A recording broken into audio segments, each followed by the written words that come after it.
to tonight's episode of Voyager Voices. Tonight is September 17th, 2025. I'm in Naples, Italy, and I'm here with Hassan. Hassan, how are you doing today? I'm doing good. How are you? I'm doing great.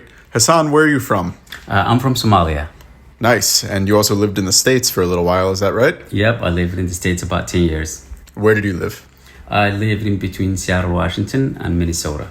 Nice. Yeah, a lot of Somali people in Minnesota, is that right? Oh yeah, Minnesota has the largest Somali community in the States. And you still have some family there? Oh yeah, I got families and friends there. What made you decide to move away from the U.S.? I studied fashion in the U.S. and I always wanted to start my own clothing business, specifically men's clothing in Somalia and also in East Africa. So that's why I moved back home and also get closer to my family. Nice. What kind of men's clothing do you make? We make suits, more classic wear, like more formal, some contemporary, but also mainly more formal. So like more like Italian attire, something like that. And can you tell us a little bit about what you're doing in Naples right now?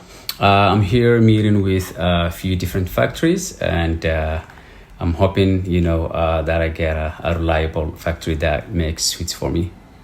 And where are your suits currently made? They are made in different places, including China and India. So we are trying also to get another line here in Europe. China and Southeast Asia, specifically China, is getting really more expensive. On top of that, I use only European fabrics, so I have to ship the European fabrics from Europe.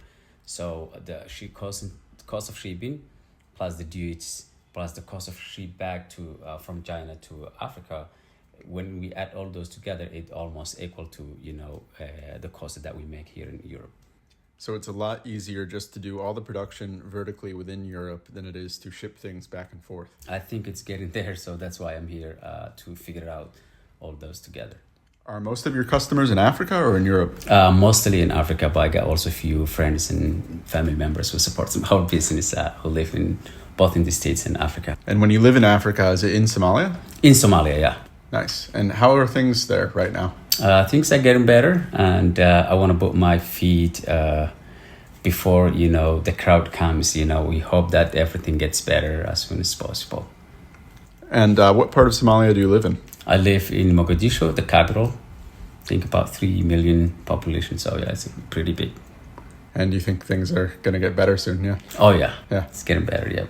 So Italy at one point used to have a presence in Somalia. Is there still any presence of Italy within Somalia? Not a lot, I think, because most of the African countries speak a lot of different languages, or at least the dialects that may not, understand one another, while Somalia speaks only one language. So we didn't need the colonial language. A few, terminologies for the things that they come with, like, cars and the civilization that the Europeans came to Africa.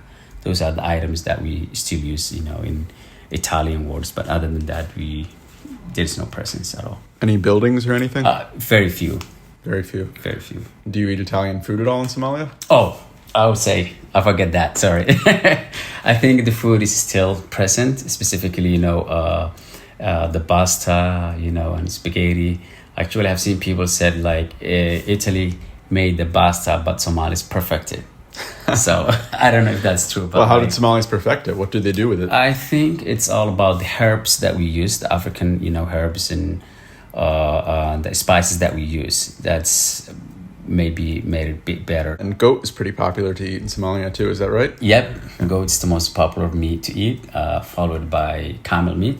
Camel? Yeah. How does camel meat taste? It's not that different from beef, so but it's a little bit stiff, and also it's lean protein. It doesn't have any fat. Also, camel milk is very, very popular. You can drink a gallon a day and you may not gain any fat. So it's really pure lean. Do you miss camel meat, camel milk while you're traveling? Yeah, I always miss, and I always go back. So it's always interesting. Yeah. Seems like a fun place to go at some point. Thank you. I'm hoping.